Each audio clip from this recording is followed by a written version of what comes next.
Alabama passes major anti-abortion legislation that all but outlaws the practice. We will analyze the legal and political fallout and examine the question on everyone's mind. Will we see the overturning of Roe v. Wade in our lifetimes? Then, another Democrat announces that he's running for president. This one is number 728, I think. Stanford University deans don't want Andrew Klavan to speak on campus. We will examine the rot on our American universities. I'm Michael Knowles, and this is The Michael Knowles Show.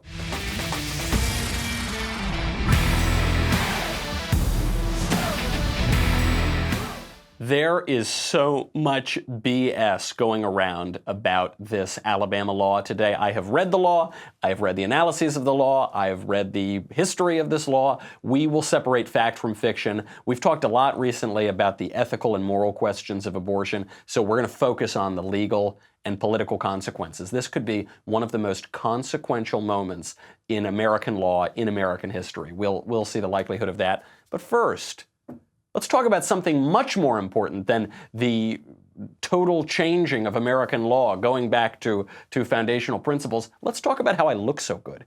I think that's more important. Dollar Shave Club has everything I need to look, feel, and smell my best. And what I love even more is the fact that I never have to go to a store because I am a millennial and I am very lazy and I never want to replace my toothpaste or my shaving cream or my razors or any of that. And thankfully I don't have to because DSC delivers everything I need right to my door. They also keep me fully stocked on what I use so I don't run out. So here's how it works. Dollar Shave Club has everything you need to get ready. No matter what you're getting ready for, they have you covered head to toe for your hair, your skin, your face. You can look just like this swarthy man of Sicilian descent right here. You name it, they have it. And they have a new program where they automatically keep you stocked up on the products that you actually use. You determine what you want, when you want it, and it shows up right at your door. Once a month, you can do it, or you can do it once every 6 months. I mean, it's anything in between. Plus, they have their handsome discount. So the more you buy, the more you save. Right now, they've got a bunch of starter sets you can try for just $5, like their oral care kit. I love it. After that, the restock box ships regular size products at regular price. What are you waiting for? Get your starter set, and then don't think about this. Don't think about, oh, I ran out of the tube and I got to push it out and wait 3 months to brush my teeth properly. Don't do it. Get your starter set for $5 right now. DollarShaveClub.com/Covfefe, C-O-V-F-E-F-E. DollarShaveClub.com/Covfefe, C-O-V-F-E-F-E, and you will feel just as good every day as I do. Major legislation. I was thinking, we've talked a lot about abortion in the last week, but I think there's a reason that we've done it. This is the pro-life moment. We are at the pro-life moment, and so now we're past the ethical discussion. Now we're talking about the legal and political consequences of these laws. So this law in Alabama, it's called the Human Life Protection Act. The entire purpose of this law is to challenge Roe v. Wade. It's true, it will restrict abortion in Alabama. It will almost eliminate it. That's good. I actually don't think that's the primary purpose. The primary purpose is to pose a direct challenge to Roe v. Wade, which legalized abortion throughout the United States. Alabama Senator Clyde Chambliss opened up the debate on this by asking a series of questions that gets right down to the heart of Roe v. Wade. He asked, when is a person a person? When does a life become a life? I believe if we terminate the life of an unborn child, we are putting ourselves in God's place. Simple as that. When does a person become a person? When does a life become a life? This abortion law is being so misrepresented by the media and on social media. This is a landmark law. That's why. I mean, this does pose a real threat to Roe v. Wade. That's why. Just to begin, what does the law actually say? If you just read social media and the mainstream media, they'll tell you that this law is going to put women in jail for getting abortions. This law, no, it will not. This law explicitly does not punish women who get abortions. I'll say that again. This law very explicitly does not punish any woman who will get an abortion. Anybody telling you otherwise is lying. Here it is, right in the text of the law, Section 5, quote, "No woman upon whom an abortion is performed or attempted to be performed shall be criminally or civilly liable. Furthermore, No physician confirming the serious health risk to the child's mother shall be criminally or civilly liable for those actions. So even in the case of abortion providers, if there is a legitimate risk to the life of the mother, that doctor will not be held liable. Now, that doesn't mean a risk to the mental health of the mother. Doesn't mean a risk to the financial health of the mother. It means a serious risk to the life of the mother. If she has this child, she will die. Or even if she has this child, she's so mentally ill that she will kill herself or kill her or kill the baby or end her pregnancy later on. Then you can get an abortion, the doctor won't be held liable, and in no case will the woman getting the abortion be held liable. However, in all other cases, according to this law, abortion performed in violation of this act is a Class A felony, and an attempted abortion performed in violation of this act is a Class C felony. So doctors who perform abortions, not in the very, very rare case of a risk to the life of the mother, all other abortions could receive up to 99 years in prison. Now, the example that people are using on the internet now is they're saying, you're telling me that a doctor who performs an abortion will spend more time in prison than the rapist, incestuous person who rapes a 12-year-old girl and impregnates her. That's the meme that's going around. They're using all of those parts. The doctor goes to prison longer than the incest rapist of a 12-year-old girl. First of all, this is a very rich analogy coming from people who just in the last presidential election voted for a woman who literally defended the rapist of an actual 12-year-old girl in litigation, in a case. Hillary Clinton defended the rapist of a 12-year-old girl, even though she joked about how she knew he was guilty.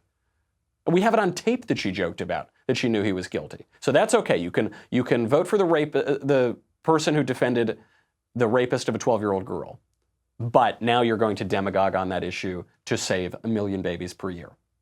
First of all, by the way, on the question of abortion, rape, incest, life of the mother, the three that the left always wants to talk about, make up less than 1% of abortions annually.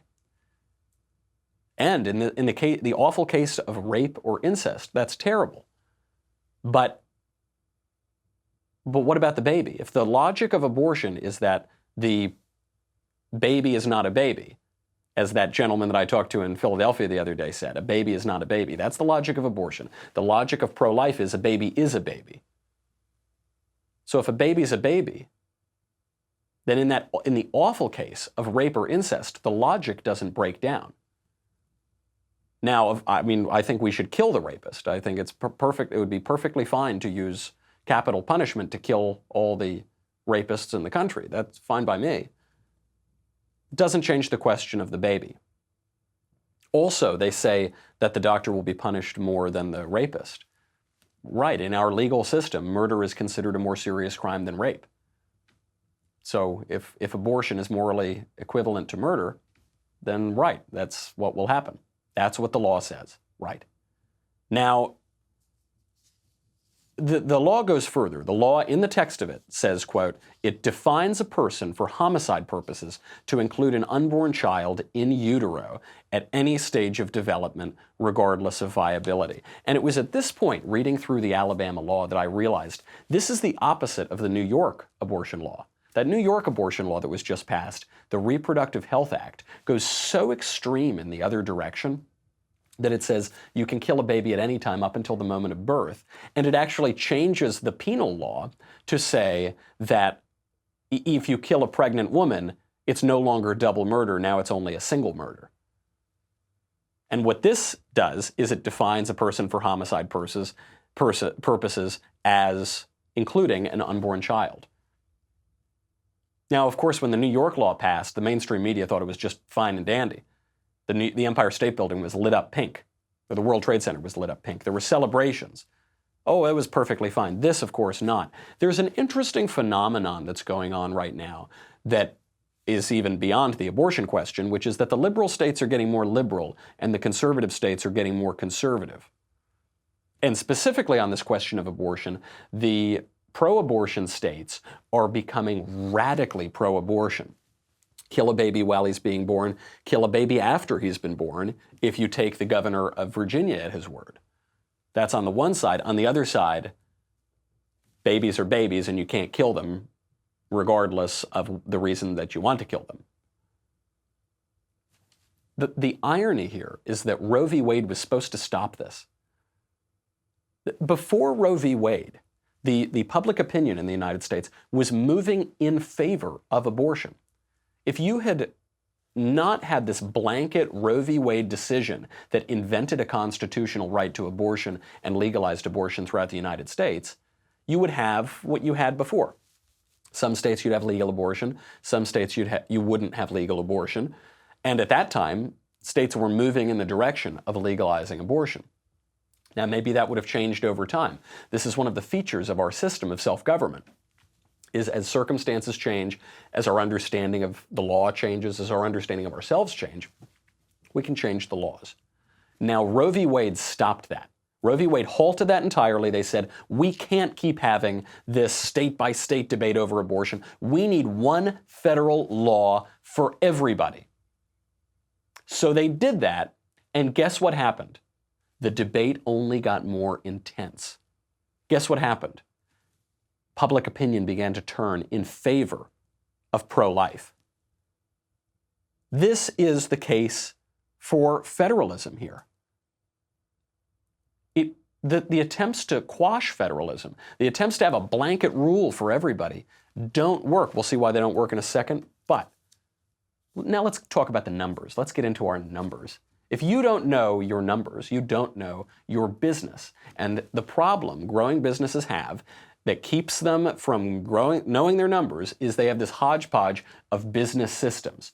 They have one system for accounting, another system for sales, another system for inventory, another system that their great Aunt Martha told them they had to use. I don't know. They've got this huge, inefficient mess. And what does that do? If you've ever worked at a business, a small business, or you've operated a business, it takes up too much time, it takes up too many resources. That hurts the bottom line. Introducing NetSuite by Oracle, the business management software that handles every aspect of your business in an easy-to-use cloud platform, giving you the visibility and control you need to grow.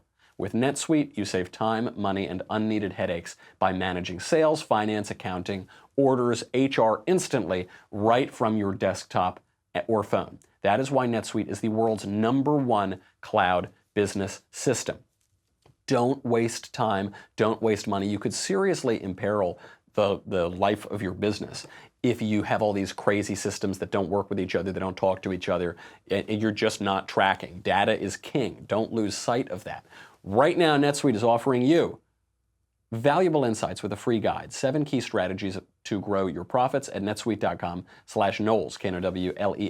netsuite.com/Knowles to download your free guide, 7 key strategies to grow your profits, netsuite.com/Knowles, Knowles. So Roe v. Wade was going to stop this debate over abortion. What happened? The abortion debate got even more intense. Now, I think conservatives here basically need to be in favor of federalism. The argument here for the abortion law in Alabama or in Georgia or wherever else, Missouri, wherever else they're going to come is, states need to be able to decide this for themselves. Roe v. Wade is a made-up, it creates a totally fictitious constitutional right. There should not be a blanket permit for abortion throughout the whole country. It doesn't make any sense. We need to support federalism. We need to support states' rights here. In no small part because the attempts to stop federalism, the attempts to stop the states from doing what they want, just don't work. New York is very different from Alabama. And I know that the Supreme Court really wants to make New York exactly like Alabama. They're not. They have different values in many cases. They have different cultures. They have different people. And they want to live differently. And you shouldn't force Alabama to live like New York. You shouldn't force New York to live like Alabama. And regardless of should or ought to or which side is more right, I'm just telling you as a fact, a historical fact, it doesn't work. It's so ridiculous to try to make New York into Alabama. It's just a fool's errand. It's never going to work. Now, by the way, the last time that we tried to quash federalism here, the last time that we faced a question like this was slavery. This was the last time we faced an intense moral question of the level, should we kill 1 million babies a year? And it's true. We solved that problem by the top down and by saying, no, there's going to be a blanket rule now for the entire country. Good thing that we did it. It did cost us 5 years of war and the deaths of 600,000 Americans. That's the stakes that we're talking about here. If you honestly think that we're going to go into a civil war, rip the country apart, and kill now much more than 600,000 Americans, okay, but that's the stakes. Otherwise, federalism does provide another option here on this question, at least for now. The bill then goes on. So it talks about, look, we're not going to punish women for getting abortions. We are going to punish doctors, except in this one case. Then the bill invokes explicit moral language. So the bill then invokes the Declaration of Independence, the Holocaust, the communist gulags, and genocides throughout history. This is very serious stuff. This is a bill that is meant to be read by the Supreme Court to challenge this question. They write, quote, "In the United States Declaration of Independence, the principle of natural law that all men are created equal was articulated.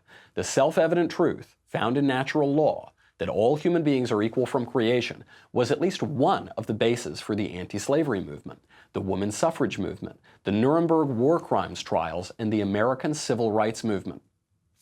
If those movements had not been able to appeal to the truth of universal human equality, they could not have been successful. It is estimated that 6 million Jewish people were murdered in German concentration camps during World War II.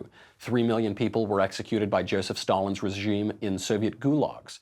2.5 million people were murdered during the Chinese Great Leap Forward in 1958.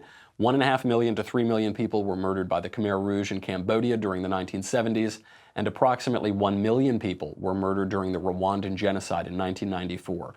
All of these are widely acknowledged to have been crimes against humanity. By comparison, more than 50 million babies have been aborted in the United States since the Roe decision in 1973. More than 3 times the number who were killed in German death camps, Chinese purges, Stalin's gulags, Cambodian killing fields, and the Rwandan genocide combined. This is not just a dry matter of the law for these Alabama legislators. They are putting this issue into stark relief. We talk about awful genocides throughout history. The numbers are unfathomable. 6 million, 3 million, 1.5 million, all these numbers. 50 to 60 million babies since Roe v. Wade. 50 to 60 million people who would be alive, who would have lived, who would have been born, who are not born. Just think about that. We're a country of 330 million people about. Imagine an extra 50 or 60 million of them. By the way, this is just since 1973. Virtually all of them would still be alive. Imagine how many more people we'd have. That's what this law is making explicitly clear. And that's what the law actually says. You can read it yourself. It's not a very long law. Fortunately, the Alabama legislators have some common sense on them, and they don't need to write 300-page laws like some of our federal legislators do in Washington. So you can read it. I encourage you to go read it, because you can tell on Twitter which pundits have read the law and which haven't read the law. You can tell very clearly because the law is explicit. And if someone is telling you it's going to punish women or something, it is not true. Now, the left largely has not read the law, so they're losing their mind on this. Here is the Democrat representative from Alabama, Bobby Singleton, who's trying to stop this bill before it's passed.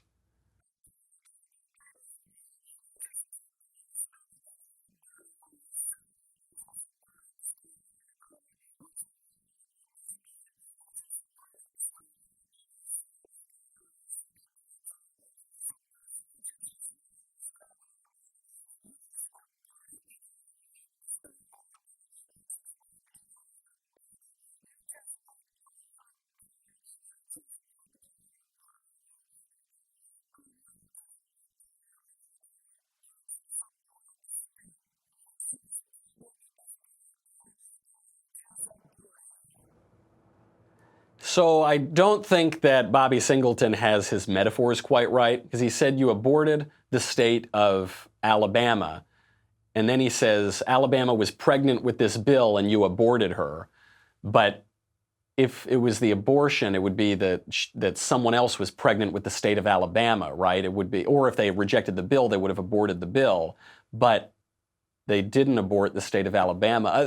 Look, this is obviously not the brightest bulb in the pack, but something worth noting here is this guy's entire diatribe is, you've aborted the state of Alabama. You've committed an abortion on the state of Alabama.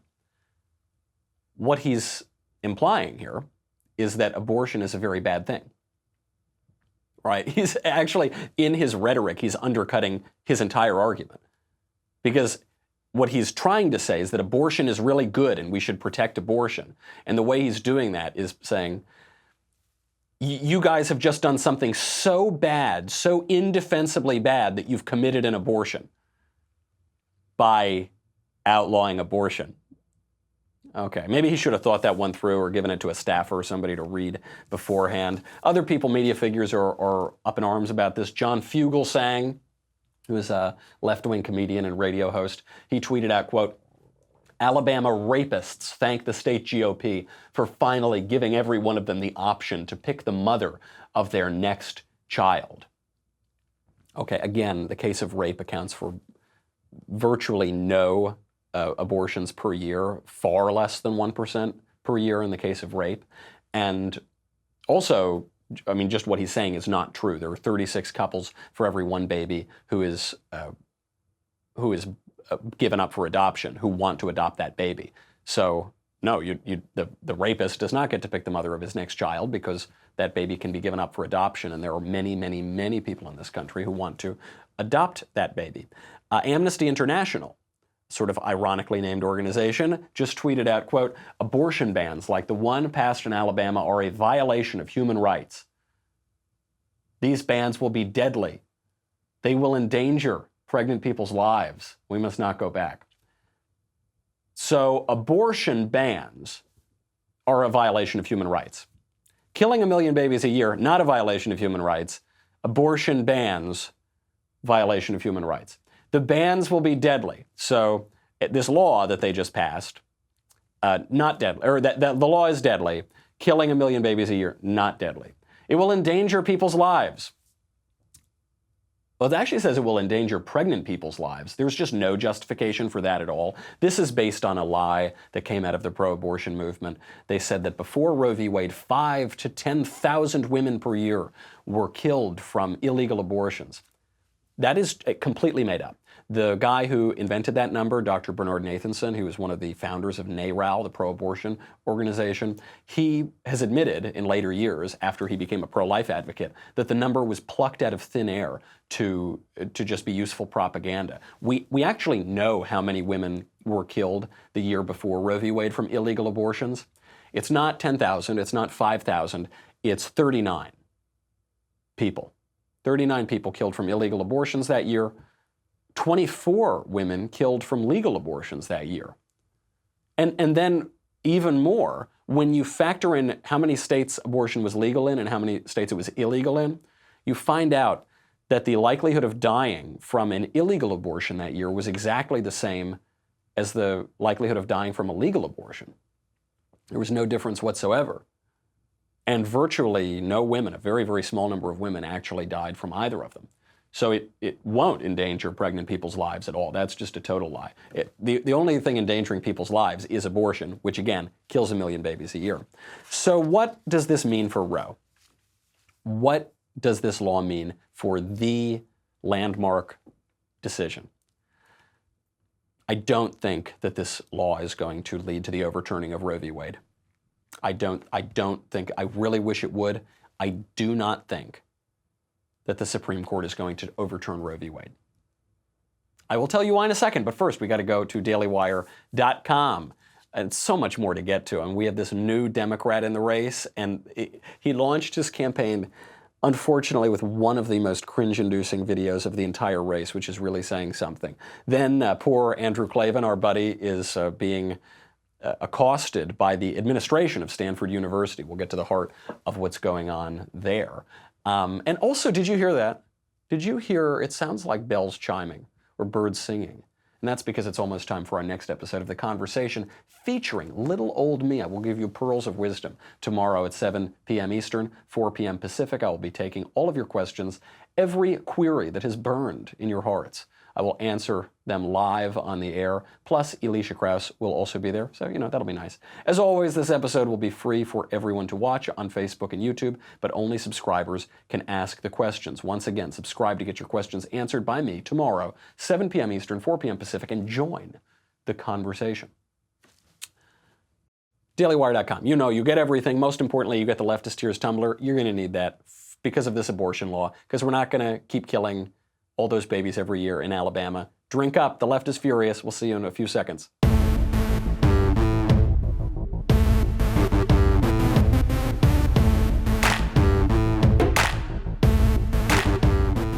I wish that this law would eventually lead to the overturning of Roe v. Wade. I don't think it's going to. Why?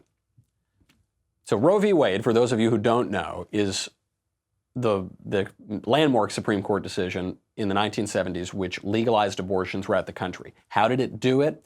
It justified this abortion right in the Constitution under the general right to privacy.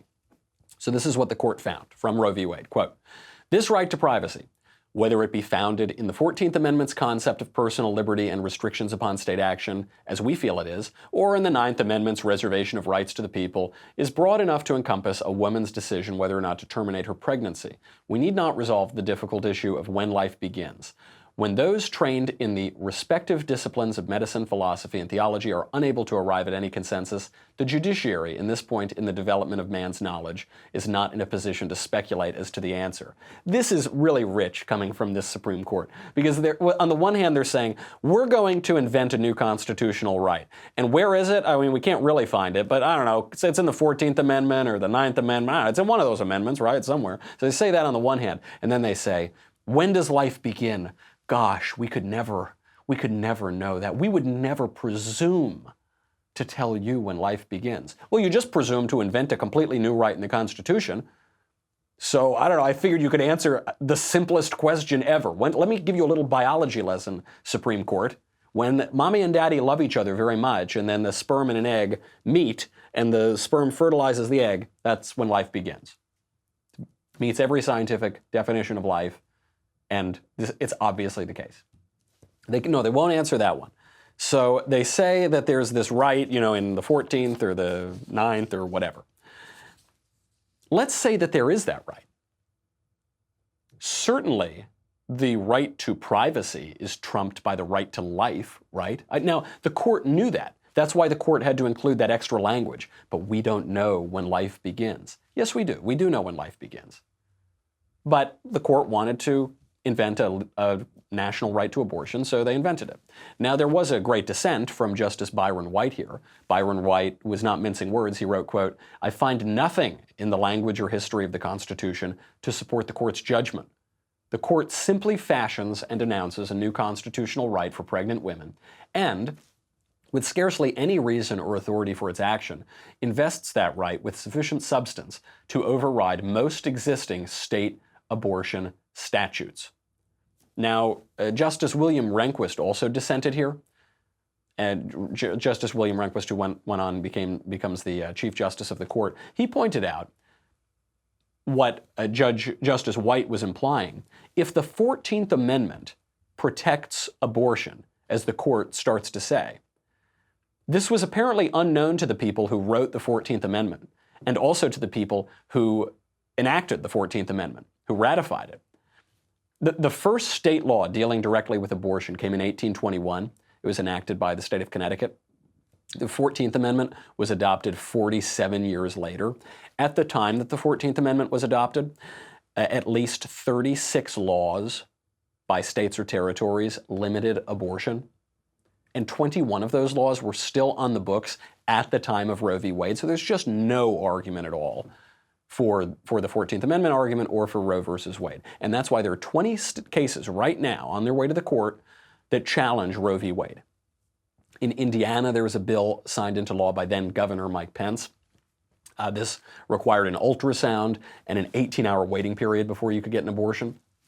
There's a case before the Court of Appeals for the D.C. Circuit that involves a challenge to the Health and Human Services policy that prevents illegal aliens in U.S. custody from getting abortions. Alabama previously had included a personhood clause in their state constitution to recognize the rights of babies who haven't been born yet. West Virginia stripped abortion rights protections from its state constitution. And in Iowa, the governor, Kim Reynolds, signed a heartbeat bill into law. You heard that name right, Kim Reynolds. This is another funny aspect of the abortion debate here, is you hear the left talking about how awful this Alabama law is. It's going to destroy women, it's anti-woman, it's meant to punish women. I can't wait for those left-wingers to find out that the governor of Alabama is a woman. They don't know, nobody seems to know this. The governor of Alabama is a woman. The woman who is going to sign this law into effect is, in fact, a woman. Now, don't get too excited, because everyone's thinking now's the time. The pro-life movement has momentum. We can do it. We've got rallies. We've got laws. We've got state legislators. We've got everything, right? Trump is in office. We've got a bunch of good judges. We have 2 new judges on the Supreme Court. We have a conservative court, right? Doesn't matter. I don't think we're going to overturn Roe v. Wade. Republican appointees on the court disappoint their parties and their presidents all the time, and specifically on this issue. We've already seen this happen before. We saw this happen in 1992 in Planned Parenthood v. Casey. This was a case regarding the constitutionality of Pennsylvania restrictions on abortion. And remember, 1992, we're coming just out of the Bush era. We're coming, before that, just out of the Reagan era, the Reagan Revolution. We're at the height of conservatism at that time. Years of Reagan and Bush appointees on the courts. And what happened? The court upheld, quote, matters involving the most intimate and personal choices a person may make in a lifetime, choices central to personal dignity and autonomy, are central to the liberty protected by the 14th Amendment. The court upheld the right to an abortion. It permitted some exceptions and restrictions, gave time periods when you could have restrictions for some reason. I don't know. I don't think the drafters of the 14th Amendment said you can only have abortions before 25 weeks or something. But they just invented that because if you start with a bad decision, then the only way to uphold it is to write more bad decisions. If you start with a mess, you're going to keep the mess going. And so they upheld this right to an abortion in here, and it wasn't just liberals. It was Anthony Kennedy, appointed by Ronald Reagan. It was David Souter, appointed by George Bush. It was Sandra Day O'Connor, appointed by Ronald Reagan. 3 GOP court appointees voted to uphold Roe v. Wade and the right to an abortion. And I think we're in for this again. I think Roberts is a total squish. I think Kavanaugh has intimated that he's something of a squish. And let's not forget, the court follows election returns. We like to pretend that the court is this totally removed body, totally dignified. I wish that were the case, but it's not true. The court follows the election returns, and especially Justice Roberts wants to maintain the integrity of the court, which ironically means not having any integrity on the court and just going with popular opinion. That's what he did on the Obamacare decision. There's no real argument to uphold Obamacare. He just he said, oh, well, it's a mandate for this purpose and a tax for this purpose, and basically I just don't want to be really unpopular and people to hate me. Well, we're headed for it again. According to the Kaiser Family Foundation, 67% of Americans do not want the court to overturn Roe v. Wade. That's not a simple majority. That's 2/3 of Americans. Even among Republicans, only 53% of Republicans support overturning Roe v. Wade. 43% oppose overturning Roe v. Wade. So what's the likely legal and political outcome? Probably they'll whittle away at Roe v. Wade. They'll come up with some new restrictions that are permitted for some reason in the 14th Amendment or whatever. I think this is a mistake. I think that we should return this issue entirely to the states. The Constitution doesn't weigh in one way or the other. There is no prohibition of abortion in the Constitution. There is no right to abortion in the Constitution. It's just not there. Antonin Scalia used to say, not everything hateful or odious is covered by some provision of the Constitution. There are plenty of things that are SBC, stupid but constitutional, such as the ability of states to make their own abortion laws, sure. But it's just not in the Constitution. And so we have to return this to the states. Probably it's most prudent not to pass a federal ban on abortion either. I'd like a federal ban on abortion. If I were the king, I would have a federal ban on abortion. But I'm not the king. And if you have a federal ban, you basically keep this issue in the exact same state of flux, don't you? It's just the opposite of Roe v. Wade. So if the court found abortion is prohibited by some provision of the Constitution, you'd have the same thing in the other direction. Or even one step further, let's say that the court finds what is correct, which is that abortion is not covered by the Constitution. Should we then enact a constitutional amendment? I suppose I would be in favor of one, but you are risking that the same issue that we've had with abortion for the last 50, 60 years, which is if you return it to the states, if you return it to the laboratories of democracy, I do have faith in the people that they will come to the correct conclusion eventually. I'm a little wary of a constitutional amendment to prohibit all abortions because I do have faith in the people and I have faith in science. And as scientific advancements progress, we're realizing earlier and earlier, oh, a baby really is a baby. People are realizing this. Public opinion now, unlike at the time of Roe v. Wade, is all in favor of the pro-life side. If we just trust in our foundational institutions, our system of government, our people, I think momentum is moving in our direction. But I'm not too excited. I'm not that hopeful. I think we're going to get more squishes on the court. I think very likely we're going to see a repeat of 1992 and Planned Parenthood v. Casey. We're just going to have to wait and see. Alabama's doing exactly what they should be doing. The pro-life movement is doing exactly what they should be doing. And let's hope and let's put a little pressure on our Supreme Court justices to do what they should be doing as well. This is related to another story today. I mean, this is a pretty simple story. The U.S. has hit the lowest birth rate in 32 years. This is part of a decades-long trend. We are now down, in the year 2018, down in births 2% from the year before that. It's a pretty big drop. We now have only 1.73 births per 1,000 women of childbearing age. I only bring up this story to point out, if you overturned Roe, if you got rid of abortion, that problem would be over. There would be, countries require about a 2 or 2.1 birth rate. We're now at a 1.73 birth rate. If you get rid of Roe, that problem is fixed. There were 3,788,000 live births in 2018. We killed 1 million babies that same year. You could have had 4,788,000 births. Think about that year over year after year. You'd also have a lot more black people, by the way. Just as a side note, this is one reason why a lot of white supremacist types actually support abortion, is because black babies are aborted between 3 and 4 times as frequently as white babies.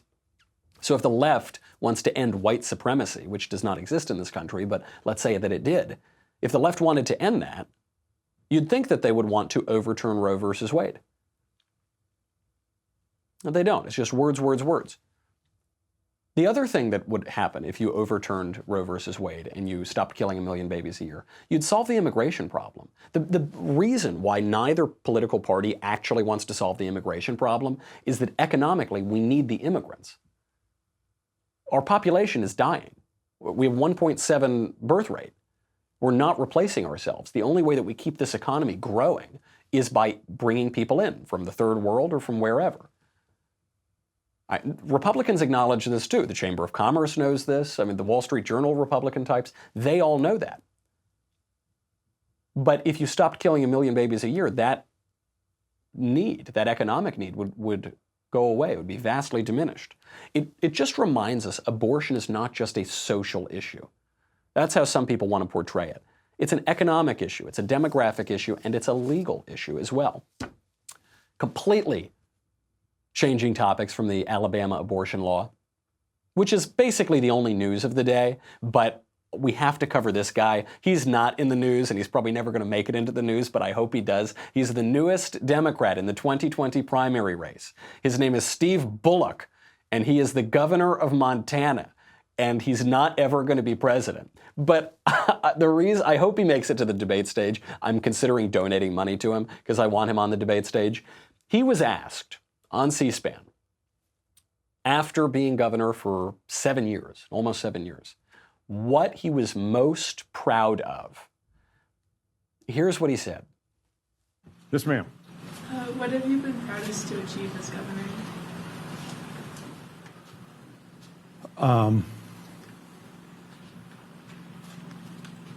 I am happy that hopefully my kids still know my most important job is being their dad. I think the things where, as governor, it's not like attorney general when you know you won or lost a case. Oh, it's so awkward. What are you proudest of? I'm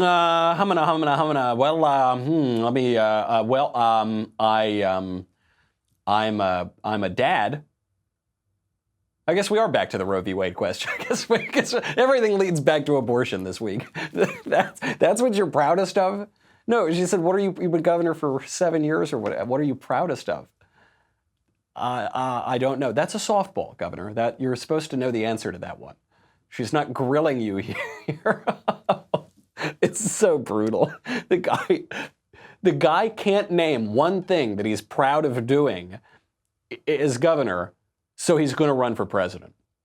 What this shows you is that this presidential nomination for Democrats is any man's race. What this shows you is there's no actual obvious nominee. It shows you that the field is pretty weak. If guys like this are getting into the race, if you've got now, 22 people in the race, it shows you this field is really, really weak. And I assume he's going nowhere, but people are talking about Joe Biden a lot now. The president is talking about Joe Biden because he's leading over the other candidates. He's weak. If he were the obvious nominee, all these guys wouldn't be getting into it. Hopefully, he can come up with an answer to what are you proud of accomplishing before he gets onto the debate stage. Another one, Governor, just a little bit of advice. People are going to ask you what you want to do as president. You should also probably have an answer for that. Presumably, if you don't have an answer for what you've done, you probably won't have an answer for what you want to do, but you've got a little bit of time before the debates. Also got to point out here, our pal Andrew Klavan, that vicious, Islamophobic, bigoted monster, is not very welcome at Stanford University right now, one of the nation's leading universities. He has caused chaos and mayhem on campus. He was invited to give a talk on America's Judeo-Christian values, pretty basic stuff, and he's facing staunch opposition, not from the students, by the way, from the administrators. The administrators, there's Susie Brubaker-Cole, who's the vice provost of the university, and Tiffany Steinwert, dean for religious life, wrote a letter strongly opposing him. They wrote, quote, "While our university welcomes discussion of all aspects of America's religious diversity, we're deeply troubled by views Klavan has expressed in the past in relation to Islam. We believe it is possible to affirm one's own faith traditions without denigrating or distorting those of others." What has Drew said about Islam? What do they not like? They obviously don't give any specific examples because they can't. Drew's talked about Islam. He's talked about a whole number of issues. But they can't give the specifics. They just say he's Islamophobic, which is a completely made-up word that means nothing. And then he says it's possible to affirm one's faith traditions without denigrating or distorting others. First of all, Drew hasn't distorted Islam ever. Show me an example of one. But what they're saying is you can say some nice things about Christianity, but you can't discuss other religions. Because if I'm going to extol the virtues of Christianity, then I am necessarily contrasting the views of Christianity with other religious systems. Just to use a simple example, the God of Christianity is pure logic. He is the Logos, is the divine logic of the universe. The God of Islam, Allah, is pure will. So the great Muslim theologian Ibn Hazm writes that the the God of Islam, Allah, is so purely will that he is not bound by any sort of logic. If Allah tells you to worship an idol, you would be bound to do that. Those are different views of God. Those are very different views, and one of them is correct and one of them is incorrect. So if I say God is the God of logic, that necessarily means that the God of Islam is not really God, that the Islamic view of God is not true. You actually cannot affirm your own faith traditions without necessarily claiming that the others are false. But then they go on, they get even more intense about this. They say, we understand it can be frustrating and painful, deeply frustrating and painful, to see speakers invited to campus whose ideologies disparage members of our community. Again, show me an example. Drew's never disparaged any member of the community. Acknowledging this pain, we nonetheless encourage you to look beyond the sensationalism of speakers whose currency is controversy to the examples of people joining together across difference and standing in solidarity in the face of hatred and slander. Hatred and slander, you're the only one promoting hatred and slander. Also, people whose currency is controversy. I hate to say nice things about Drew. Andrew Klavan is a best-selling novelist who's written about a zillion books. He's an award-winning writer of fiction. He's written a lot of very big Hollywood movies. What have these women ever done? Susie Brubaker and Tiffany Steinwert? The only thing I know about them is they try to stir up controversy from their completely useless positions in the bloated administration of Stanford. What they're accusing Drew of is what they are doing themselves. And then, this is pretty troubling. They say, they accuse Drew of violence. They say violence has shattered many communities, but nonetheless we stand together. They imply that he's being violent. And then they say, as you decide how to respond to this speaker and others who may follow, we encourage you to have hope in the communities of solidarity. As you decide how to respond. They sound like mobsters. Listen, sure would be a shame if somebody came up and responded to your speech, huh? Yeah, sure would be a dirty, rotten shame. The way to respond to a speaker at a university that you disagree with is that you listen to what he has to say, and then you express your opinion. There's one way to respond. The idea that she's pushing, that there are multiple ways to respond, implies that students could shout him down, students could drown him out, students could get violent, as has happened to me and other people at universities. That's the implication here, and it's obviously the implication. The reason I bring this up, not just to defend Drew, he's a big boy, he can defend himself. The administrators are the problem.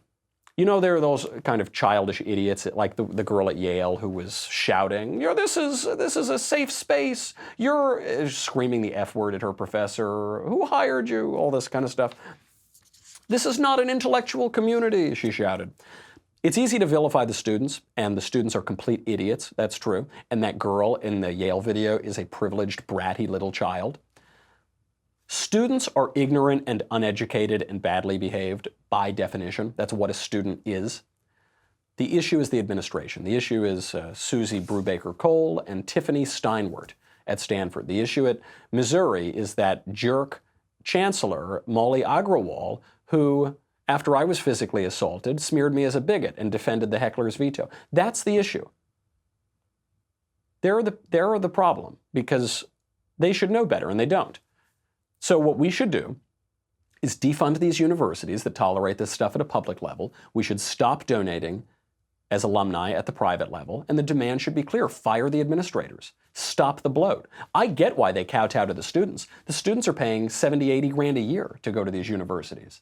Stop the bloat. That will reduce the cost of tuition. Stop the federal guarantees. That will reduce the cost of admission. Stop donating all of your money. That will reduce the cost of admission. That will stop this bloat that's going on at these universities. It will make them respond to you, because don't blame the Marxist professor. Professors are Marxists. This happens almost all the time. Don't blame the students. Blame the administrators and call for their jobs to be surrendered. Call for them to be fired. Call for them to be defunded. All right, we got a lot more to get to, but it's a big day and we have that big Alabama law, so we will have much more to talk about tomorrow. Don't forget, get your mailbag questions in for Thursday. In the meantime, I'm Michael Knowles. This is The Michael Knowles Show. See you tomorrow.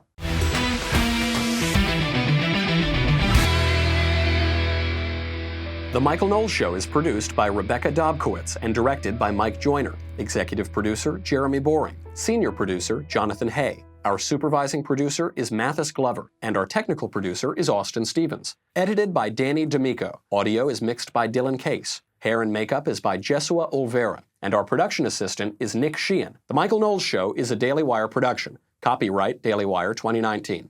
Hey guys, over on the Matt Walsh Show today, a law in Alabama would outlaw abortion in almost every case, making no exceptions for rape. The left, of course, to put it mildly, is not happy about this.